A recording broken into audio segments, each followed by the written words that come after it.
Did the God of the Bible really require human sacrifice? That's the topic of today's Deconstructing Leftists, as we will be deconstructing atheists today on today's program. Something that has come up by several different atheists and deconstructionists lately is the claim that God of the Bible requires or has required human sacrifice. And when I first heard this, my thought was they were talking about how God told Abraham to sacrifice his son Isaac for a burnt offering. But the thing about that is that even though that God did tell him to do that, it was only a test. It was only to see if Abraham would obey him. As soon as God saw that Abraham was getting ready to go through with it, he immediately called out to him and told him not to do it. And Abraham didn't believe that God was going to leave Isaac dead anyway, because God had made promises about Isaac to Abraham. And he knew that God had to keep his promises. So even if he sacrificed Isaac on the altar, he knew that God would have to raise him back up from the dead. But that wasn't actually a situation of requiring a human sacrifice. But I thought that's what they were talking about, because having read the Bible through as many times as I have, I knew there were no instances where at least Jehovah God ever required human sacrifice. But that wasn't what they were referring to. What they were referring to was a story in the book of Judges that was dealing with a vow that Jephthah made. Now, they often accuse believers of cherry-picking the scriptures that they will talk about. And they say that we just leave out scriptures and passages like this, hard passages they call them. Well, I have taught on Jephthah before. I've taught about Jephthah's vow before. And when I did it, it was at a time when I was going through the Sermon on the Mount. I did a series on the Sermon on the Mount many years ago in church. And as I was going through the section in Matthew chapter 5, verses 33 to 37, where it was talking about vows, that's where I went back and related to the story of Jephthah. I'm going to go ahead and read this passage for you from the Sermon on the Mount. Again, it's Matthew chapter 5, verses 33 to 37. Again, ye have heard that it hath been said by them of old time, Thou shalt not forswear thyself, but shalt perform unto the Lord thine oaths. But I say unto you, swear not at all, neither by heaven, for it is God's throne, nor by the earth, for it is his footstool, neither by Jerusalem, for it is the city of the great king. Neither shalt thou swear by thy head, because thou canst not make one hair white or black, but let your communication be yea, yea, nay, nay. For whatsoever is more than these cometh of evil. And whenever I read this, and I read that last line especially, for whatsoever is more than these cometh of evil, it made me think of Jephthah. And I believe Jesus could have certainly been thinking of Jephthah when he said that, and how that a vow led to an evil thing happening. So let's take a look at this. Jephthah was getting ready to lead an army, and they were going to go up against the children of Ammon. This is Judges chapter 11, starting at verse 29. Then the Spirit of the Lord came upon Jephthah, and he passed over Gilead and Manasseh, and passed over Mizpah of Gilead, and from Mizpah of Gilead he passed over unto the children of Ammon. Now, at this point, God was already with him. The Spirit of the Lord had already come upon him, and God was preparing to give him the victory against the Ammonites already. But you can see that Jephthah's faith must have been at least a little bit weak, because he wasn't feeling confident enough just to go into the battle knowing God was with him. Jephthah decided to make a vow unto God, and it was a very foolish vow. Verse 30. And Jephthah vowed a vow unto the Lord and said, If thou shalt without fail deliver the children of Ammon into mine hands, then it shall be that whatsoever cometh forth of the doors of my house to meet me, when I return in peace from the children of Ammon, shall surely be the Lord's, and I will offer it up for a burnt offering.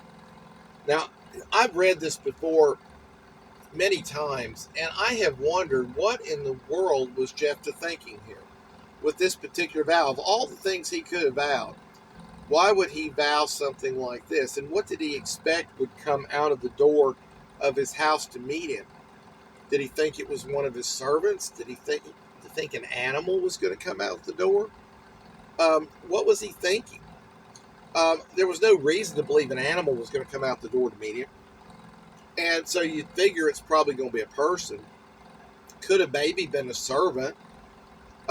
We know that's not going to be the case, but even so, sacrifice for a burnt offering. I've never understood this vow ever as to what Jephthah was thinking, but he thought that by making this vow, he thought it would really get God's attention and God would deliver the Ammonites into his hand. It says in verse 32, So Jephthah passed over unto the children of Ammon to fight against them, and the Lord delivered them into his hands. And he smote them from Aroer even till thou come to Minnith, even 20 cities, and unto the plain of the vineyards, with a very great slaughter. Thus the children of Ammon were subdued before the children of Israel. Now the children of Ammon, they were wanting land back that Israel had taken from them in conquest from another battle. And it was the children of Ammon that attacked Israel. They were the aggressors. Israel took their land after they had defeated them. Ammon wanted it back. God's plan was not to give it back to the children of Ammon. It now belonged to Israel. Now, he is already going to give them a victory.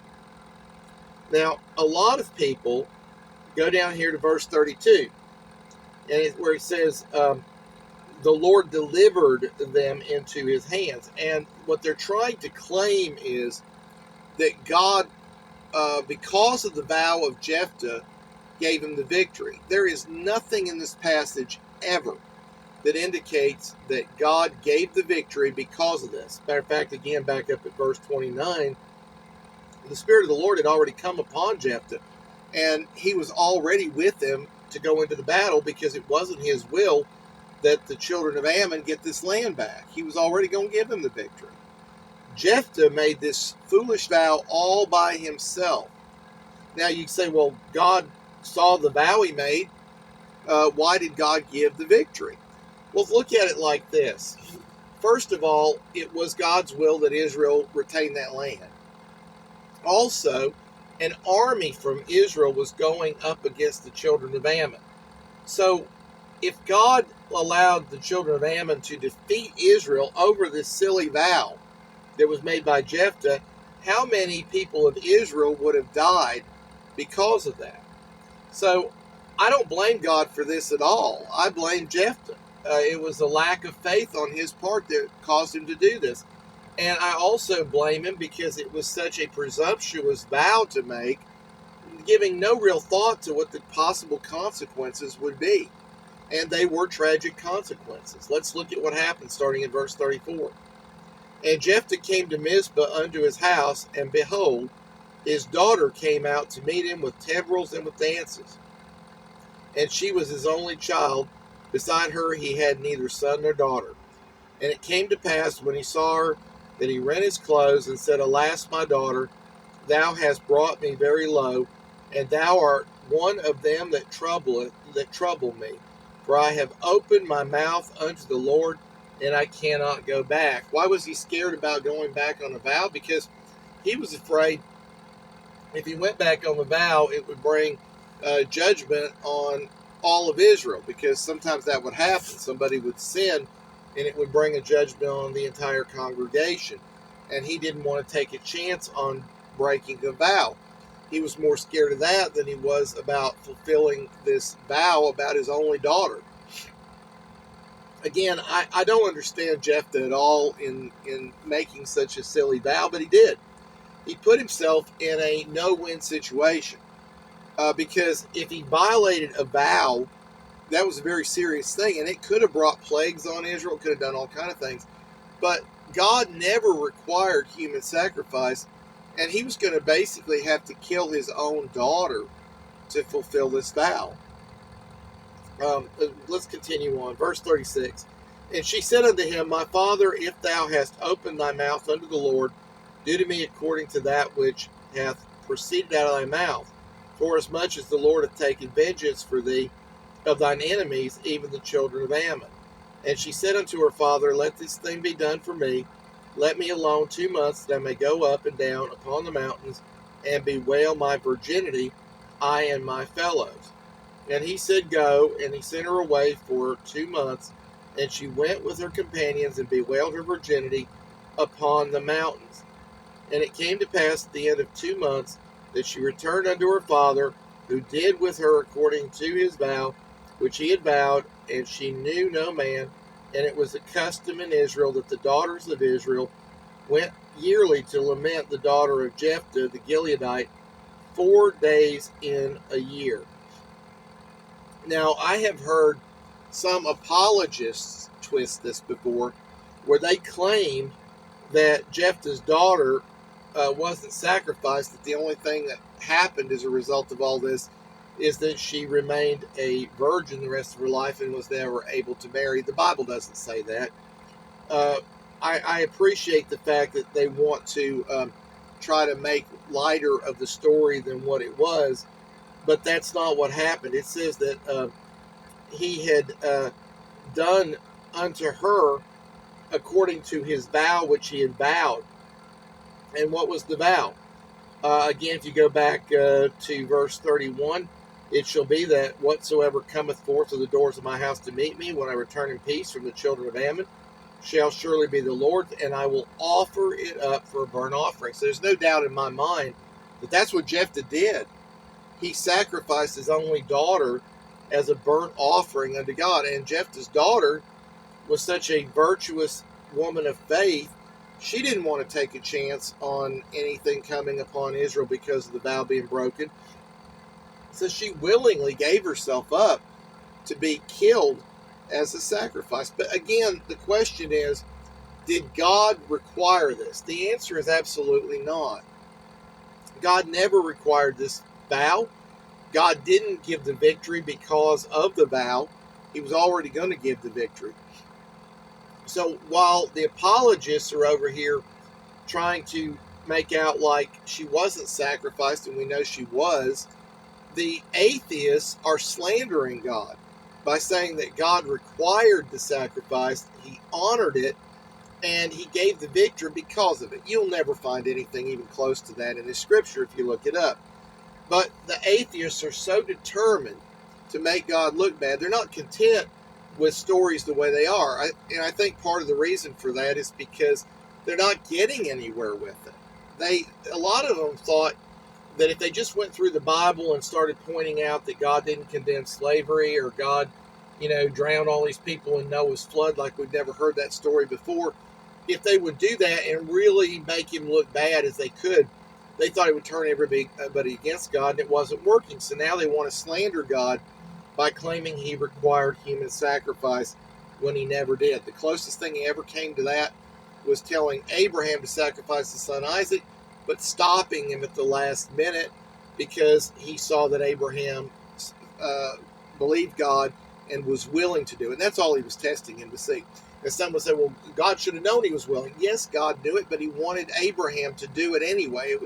He wanted Abraham to follow through and show his own faith. It was for Abraham's benefit. It wasn't for God. God already knew Abraham was going to do it. And God was prepared to bless him, and he was going to stop him the whole time. But God had absolutely nothing to do with this foolish vow of Jephthah. And what would have happened if Jephthah hadn't sacrificed his daughter? I have no idea. Nobody knows because the Bible doesn't say. But nevertheless, again, God never required it. If you're not a subscriber to my channel, I want to invite you to subscribe, as we'll be talking about any kind of deconstruction of any kind of leftist. Again, whether it be atheist leftists or whether it be political leftists. If this is a topic that interests you, I invite you to subscribe to my channel. Take care.